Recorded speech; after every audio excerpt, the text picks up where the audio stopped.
21st Precinct, Sergeant Waters. You smell what? Gas?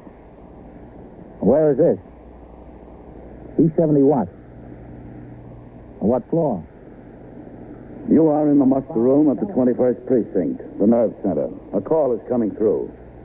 You will follow the action taken pursuant to that call from this minute until the final report is written in the 124 room at the 21st Precinct.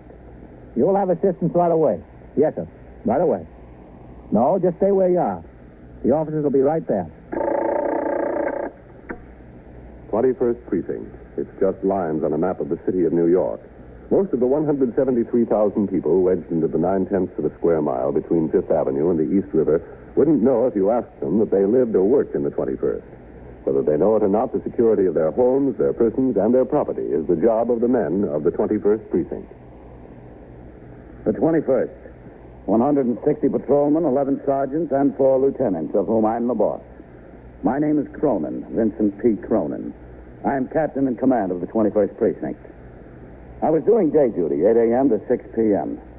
Immediately after I turned out the platoon, I went down to the 6th Division office at the 17th Precinct, 163 East 51st Street, where Inspector McBride had called a conference of all precinct commanders in the division in connection with the enforcement of certain new regulations of the State Liquor Authority. After the conference, I got into sector car number 2, Patrolman Daniel Mercado, operator, and we started back uptown toward the station house where the paperwork had piled up because of my days off. When we got within the boundaries of the precinct, I instructed Mercado to go uptown on First Avenue so that I could check on some complaints that some new construction was unduly blocking traffic. And I had a lot of trick questions, Captain. You know, that could be answered logically either way, on the true and false especially. Like, an automobile accident occurring in a public garage and resulting in personal injury shall be recorded as a vehicular accident impersonated. Why'd you put down for that? I put down false because it didn't happen on the street. Only if it happens on the street between building lines is it recorded as a vehicular accident. Otherwise, it's a straight 80 case. That's right. How do you think you made out, Mercado? Well, pretty good, I think, Captain. I can tell you more when the answers come out. I'm sure glad it's over, though. All that studying's rough. Yeah, it takes a lot of studying. That's the biggest jump, patrolman to sergeant. There's lots of competition. I know it. Do you know how many wrote the examination? Over 7,000. There'll be some list, yeah. Yeah, well, they'll have to make a lot of sergeants with all those men coming into the job. Yes, sir? If I'm in the first 300 or 400, I figure I ought to get made within a couple of years. My wife was helping me with the studying. She knows the rules and the manual as well as I do. She can recite articles, section, and paragraph. Mine was the same way. I told her she ought to write the examination. This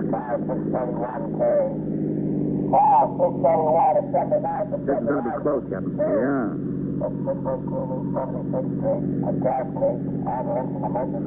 What'd he say? A gas case? Yes, sir. Okay, Mercado. Let's make the run. Yes, sir.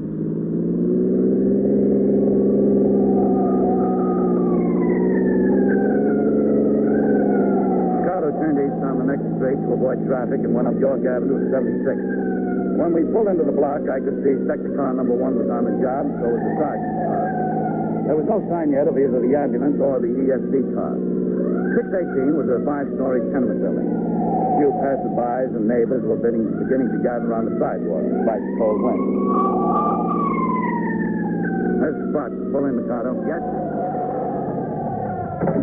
Let's go. Right with you, Captain. That's either ESC or the ambulance coming now. Yeah, keep the sidewalk clean, Mercado. Keep them off the stoop. Yes, sir. All right, folks, let's get through here. You, come on, let's get back off the stoop. Mercado. Yes, sir. Keep the people away from those doorbells. Okay, Captain. Now, look, I told you to get off the... Sergeant Waters? Captain Cronin? Second floor, Captain. Right. Molly! What is that up there? Up there, Sergeant. Sergeant? Get back, Captain. All right. Anybody home in there? Open up. This is the police. What is it, Sergeant? It's me, Captain. We haven't been able to locate it. Sure can smell it. Yes, sir. Open up in there. Well, I guess nobody's home here, Captain. We've been hitting every door. I sent a man up to the 3rd and those to the 5th floor. They're calling everybody out. I don't think it's on this floor. Paulie! Get it located? He's on the 4th floor, Captain. The whole hall smells of gas. There's no telling where it comes from. Who put in the call? Super. Tenant smelled gas in the hall and she rang in. How about the main feed line? I sent a man into the basement with the super to turn out the valve. Good. Come on, folks. Move. Don't stand there and talk about it. Out on the street. Now get on the sidewalk. You folks open your windows on your doors. Out of the building. Come on, Sergeant. Yes, sir. Anybody covering the 3rd floor yet? No. I told these people to clear out. It's not them. Here, let's try that one. Smells pretty strong here. Police officers, open up in there. Police officers, open up. This could be it, Captain. Open up. Paulie. Come on, down here. Okay. This is it, I'm sure. What do you want to do, Captain? Push the door in? Huh? Yeah. Yeah, all right, let's go, huh? Together? Ready?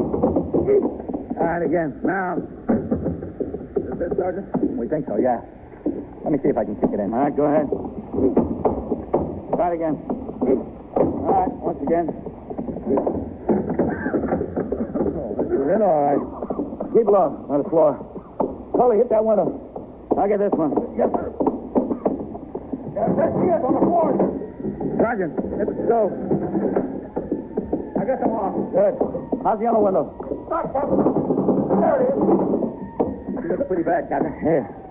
Every burner was turned on in the oven. I wonder how long she's been out. Paulie, keep the hall clear. Yes, sir. Looks like she's really gone. Yeah, open them up. Get her tongue out of the way. Yeah. Yeah, that's it. I'm going to watch it now. I'm going to loosen the neck band. On her stomach, huh? Let's go. Okay. All right. Roll it over that way. Now turn her head. How's it? Good. The gas is clearing out all right. Yeah. Get her around there. Start some artificial respiration until the inhalator gets here. Yes. Okay? Go ahead, huh? Paulie! Yes, sir. That's the SC. Get on the street. Tell them we need the inhalator. Okay, Captain. Feels warm. Yeah. Yeah, keep it up. Let's see if I can get a pulse. Yes, sir. Anything? Can't find anything. I don't think she could have been out too long. No, it might have been just long enough. Watch it there. Keep her head clear. Okay. It's getting kind of cold in here, Captain. My legs ought to be covered, at least. How about my coat? Now you keep working. I'll use mine. I'm not getting anything. Now keep it up. All right, you ready? Here goes. Now watch it. Go ahead. All right. That'll warm her up. Yeah. There you go in there. Emergency squad, Captain. All right, bring it over. All right, come on with it. Keep it up, Sergeant. We gotta get hooked up. Doesn't seem to have been out too long. It's warm, but couldn't find a pulse. Okay. All set. Let's get in there, Sergeant. Okay, come on ahead. Slap the mask on. Keep it up, Sergeant. Yeah. Okay, let's have some oxygen, huh? Good. Good. Good. Hold it. Captain. All right, coming. Hold the mask here a minute, will you, huh? Yes, Coley? This is the super of the building. Captain Cronin, Mrs. Romero. How do you do, Mr. Romero? Is she going to be all right? Okay, you're going to have to... No, can't tell. What's your name? Campton. Louise Campton. Mrs. Romero, look, we better step inside here, huh? All right. Make it a little richer, will you? Sergeant. Yes, Captain. Oh, she's a sweet Sergeant, the gas is cleared out. Better shut the windows. to do It's a too thing cold like in here. that to her. Okay, Captain. Right away. Right. How old could she be? 20? 21? And pretty as a picture. What? Huh? Sure, I don't know. She live here alone? With her husband. Oh? Why, they? At work? Well, I don't know. If he works. Did you see him this morning? No, I didn't see him. Mm-hmm. What's his name? Mr. Campton. Yeah, his first name. Oh, Bill Williams. Yeah. Anybody see her around this morning? I didn't. I don't know about anybody else. Well, what happened? How'd you find out about this? Well, I was in my apartment downstairs in the basement. I was down there, and one of the tenants, Mrs. Thompson, she came down and knocked on the door. She said, Mrs. Romero, you better come upstairs. There's something the matter. I smell gas in the hall, so I came upstairs. And I smelled the gas, too, but I couldn't find it. I didn't know where it was coming from. I looked on the 3rd floor. I looked on the 2nd floor. I looked on the 1st floor. It smelled like it could have been coming from any place. It was all over. So I figured the best thing to do was to get the police over here. Let them handle it. Yeah, that was the best thing to do. So I went back downstairs in my apartment, and I called. You don't know where the husband works, Mrs. Romero, where he can be located now? No, I I don't know. How should I know? All I know is he pays the rent. That's all. Does she have any other family? Well, I never saw nobody. How long they lived here?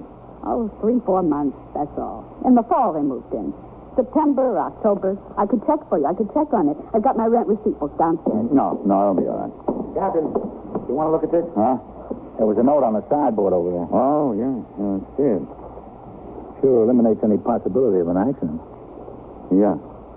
Yeah, sure wasn't much possibility of an accident, not with all 4 burners and the oven on. No, sir. Just it wasn't. All right. Save it for the detective, huh? Yes, sir. Oh, a pretty young thing like that. How could she do it? How could she do it to herself? There must be something wrong with her in the head. I always figured it was something like that. She don't talk to nobody. She just goes in and out and doesn't even say hello, honey. Mm-hmm. Never talks to anybody. Captain. Yes. We're getting some response. No, excuse me. Yes, do it. You going to be all right? Breathing naturally. I got some pulse. Well, that's good. I don't know how good it is. Both the breathing and the pulse are pretty weak. Aren't you going to keep up the oxygen? Yes, sir. I want to change the mixtures. That's the ambulance. I hope there's a surgeon aboard. A shot of stimulant wouldn't hurt. She's not conscious, is she? No, sir, not yet, but she's liable to come around any minute. Good work. We were just in time, I think. She's lucky. Yeah. Yeah, but I don't know whether she'll think so. You are listening to 21st Precinct, a factual account of the way police work in the world's largest city. If you're enjoying the holidays during this between Christmas and New Year's week, don't be careless when you're driving. Roads may be slippery, the days are shortest, and the nights longest at this time of year. Death takes no holiday when he comes upon the careless driver. This has been a public service message from CBS Radio. Now back to 21st Precinct and Captain Cronin. The ambulance, fortunately, did have a doctor aboard. As the emergency service patrolman continued to administer oxygen to the gas victim, Mrs. Louise Campton, the surgeon made a preliminary examination. Under his supervision, the inhalator treatment was continued for another 40 minutes before it was felt she was strong enough to be moved to Beth David, the nearest hospital. Meanwhile, Detectives DeLuca and Goldman of the 21st Squad arrived to take charge of the investigation. I returned to the station house where I completed my paperwork. Then I signed the blotter and left for my meal, after which I went on patrol of the precinct. When I returned, it was nearly 3 p.m. I walked into the muster room where Lieutenant Gorman was desk officer and Sergeant Waters was now on telephone switchboard duty. Captain. Just as soon as I signed the blotter, Sergeant. Yes, sir. 21st Precinct, Sergeant Waters. What is it you want to know? Yeah, they have examinations for police department candidates all the time. Well, sure, there'll be lots of jobs. They're supposed to increase the authorized force by 5,000 this year. Well, I'll tell you. Why don't you call the Department of Personnel? That's Cortland 7-8880. 8880. Or better yet, why don't you go down there? Well, that's 299 Broadway, Duane Street. Broadway and Duane. Okay. I'll mention it. Yes, Sergeant. That woman over there is waiting to see you, Captain. Yeah? Who is she? She's the mother of the one that took gas this morning, Mrs. Campton. How's she doing, did you hear? She'll recover all right. Lieutenant Gorman just talked to the hospital again a little while ago. She'll be okay. Oh, good. All right, I'll be in my office. Yes, sir. You want to see me, ma'am? Are you the captain here? That's right, I'm Captain Cronin. Well, maybe you can give me a little satisfaction. Hope so. What's the trouble? What's your name? Mrs. Binnon, Mrs. Edna Binnon. Are you the mother of Mrs. Campton? Yes, that's right. Mm-hmm. What's the trouble, Mrs. Binnon? I want to register a complaint about the way I've been treated. Here? Upstairs by the detectives, or they call themselves detectives. They're making a report that my daughter attempted suicide. It was murder, attempted murder at least. That's what it was. No, I was there, Mrs. Binnon. I don't care what you were. You don't know the circumstances. Maybe you better come into my office. Oh, I'd be glad to. And I hope you're more considerate than that lieutenant upstairs. Go right ahead. Thank you. I remember his name, Lieutenant King, Lieutenant Matt King. I'm going to write a letter to the police chief or whoever it is. That's what I'm going to do. Yeah, well, supposing you sit down here, Mrs. Binnon. I don't get any satisfaction. That's exactly what I'm going to do. Mrs. Binnon, I know you're upset, but it's quite obvious what happened. She wrote out a note. Yes, I saw that. Turned on all 4 burners of the stove, turned on the oven, and bolted the door from the inside. I know she did. Then how can you say she didn't attempt suicide? He drove her to it. He's to blame, just the same as if he held a gun to her head and pulled the trigger.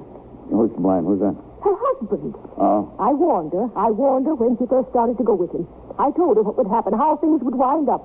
But do you think she'd listen to me? It was like talking to a stone wall. Well, you see what happened, don't you? You see where she is. Well, I want to have him arrested. There's nothing he can be arrested for. He's ruined her life, and he's caused me 2 years of aggravation. And why doesn't she leave him? He's got a stranglehold on her. Can't you see that? She's afraid to death of him. She's so afraid of him that she'd rather do away with herself. I warned her he'd never amount to anything. I warned her what he'd do to her. All right. I want him arrested. Mrs. Brennan, if you want to make a complaint against Lieutenant King because he wouldn't arrest your son-in-law, you'll have to make the same complaint against me. My complaint goes deeper than that. I told this detective that I wanted to prevent him from seeing her in the hospital. I want him to be kept out. And I want him to be kept out of their apartment till she can get her things away from there. He's his wife, Mrs. Brennan. There's nothing we can do to keep him from visiting her. Oh, isn't there? And it's his apartment as much as it is hers. I demand that she be protected against him. Mrs. Brennan, if she wants protection, all she has to do is ask for it herself. She's in no condition to ask for anything, thanks to him. Has he been over there to the Of hospital? course he has. So concerned for her and carrying on an act. It's nothing but an act to make people believe that he cares about what happened to her. He doesn't care. He doesn't care a thing about her. I saw what he was doing when I got there. There's another thing I'd like to know. Why did you have to go out of your way to find him, and I had to find out about his roundabout? I'm her mother, after all. Well, if the detectives hadn't been able to get in touch with Mr. Campton, they'd probably notified you. I'm the one who should have been notified in the first place. The husband is considered the next of kin. Well, where did you get that information? I never heard of it. It's the law. It surely shouldn't apply in this case. You know what he did? Instead of calling me himself on the telephone, he had some girl in his office call, a stranger calling me to tell me my baby was in the hospital. Well, he probably wanted to get right over there himself. The man should have had the decency to call me himself. That's just like him. Well, I'll tell you, Mrs. Brennan, it seems to me the detectives handled everything in a correct manner. I can't tell you not to make a complaint, but I think you'll only be wasting your time and theirs and, well, a lot of other people's time if you do. All right.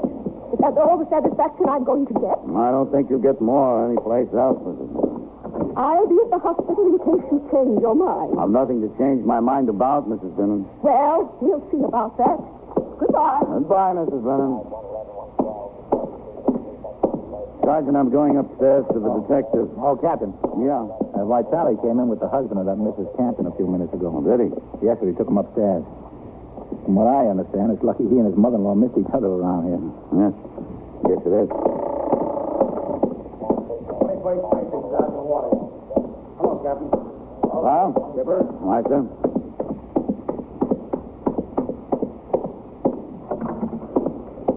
Hello, Captain. That's it.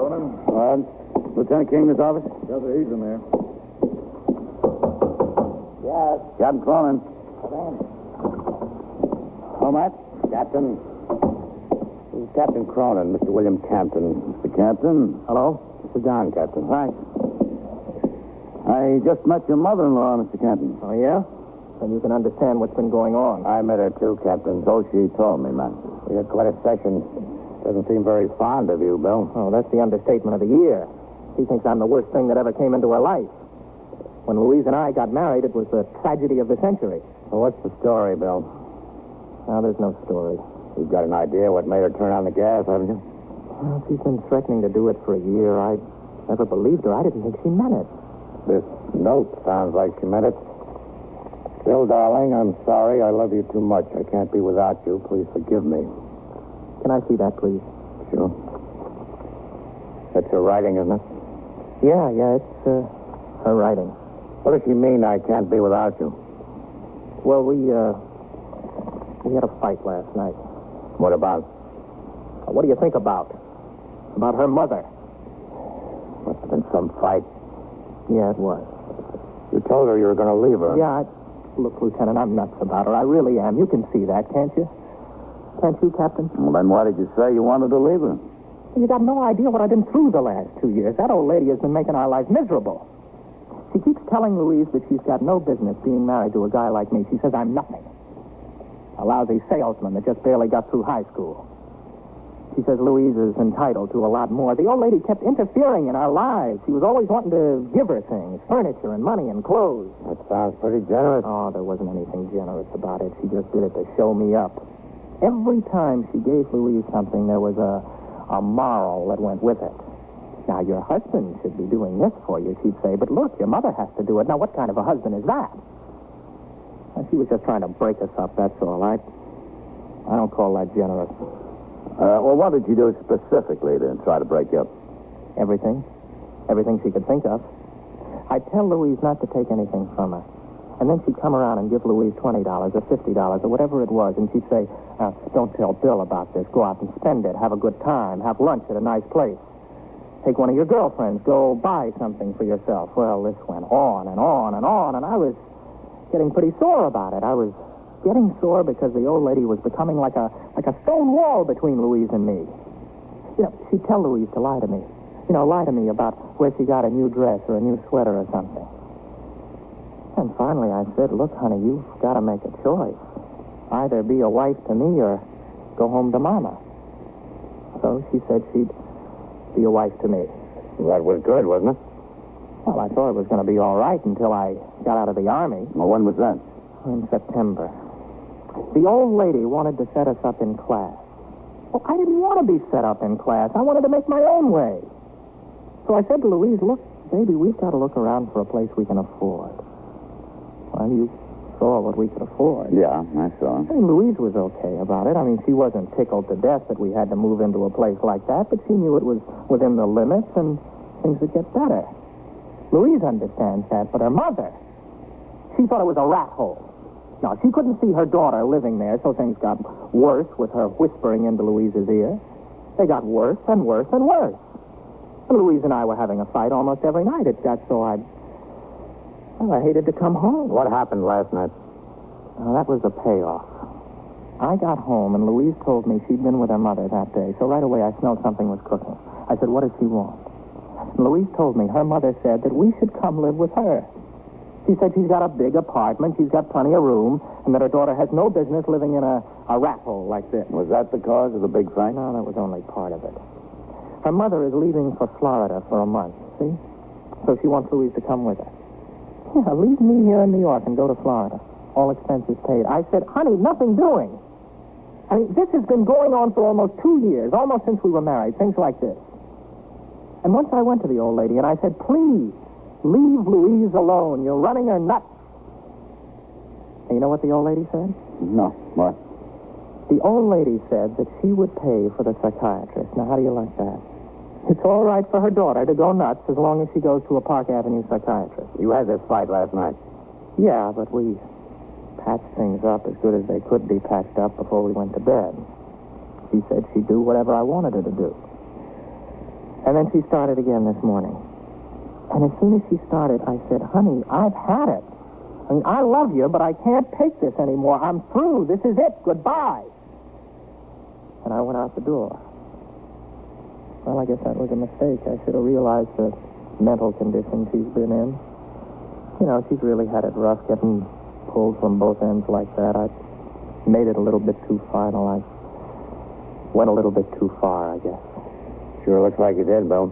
Well, I'm sorry. You don't know how sorry I am. If there's anything I can do to make it up to her, I'm going to do it. You can count on that. You're just lucky we got there in time. Oh, don't I know it, and I appreciate it. You know, the doctor over at the hospital told me she wouldn't have had a chance if it weren't for the emergency squad. Not only the emergency squad, but all you fellas. It was really great, and I appreciate it. Right. What are you going to do when she gets out of the hospital?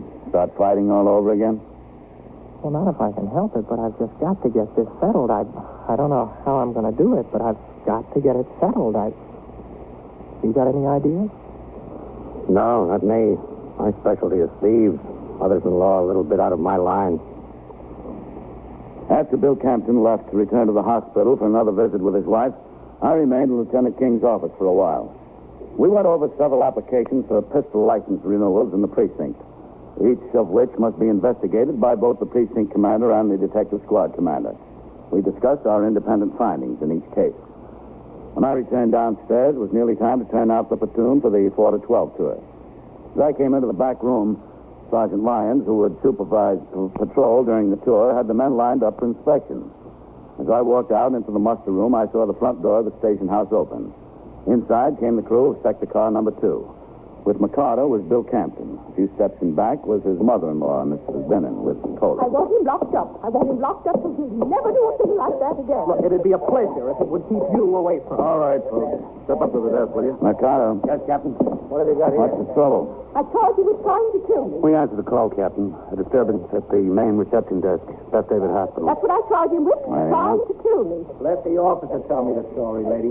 She's making the arrest, Sergeant. We didn't see it. You want him arrested, lady? I certainly do. She's his mother-in-law, Captain. Yes, I know. Well, Captain, I told you he was a murderer. You didn't take my word for it. He struck me with his fist. Is that right, Bill? Yep, that's right. You said you wanted to get it settled.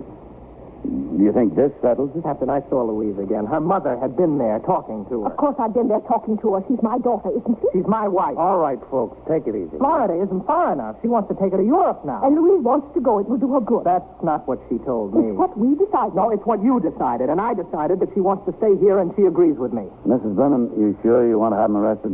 I most certainly do. What effect do you think it'll have on your daughter, arresting her husband? She's in a pretty bad mental state right now. Well, he offered to apologize. I don't want to be unreasonable. Well, I don't see why not. It's a perfectly natural condition. Bill. Oh, that's all right, Captain. Let her arrest me. It's worth it. I haven't felt this good in a year. Go ahead, Sergeant. Book him. 21st Precinct, Sergeant Waters. Hey, what? How old is he? He beat up badly? And so it goes, around the clock, through the week, every day, every year. A police precinct in the city of New York is a flesh and blood merry-go-round. Anyone can catch the brass ring, or the brass ring can catch anyone. 21st Precinct, a factual account of the way the police work in the world's largest city, is presented with the official cooperation of the Patrolmen's Benevolent Association, an organization of more than 20,000 members of the Police Department, City of New York. James Gregory in the role of Captain Cronin, Ken Lynch as Lieutenant King, Harold Stone as Sergeant Waters.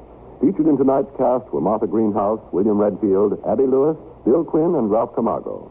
21st Precinct is written and produced by Stanley Niss. Art Hannah speaking.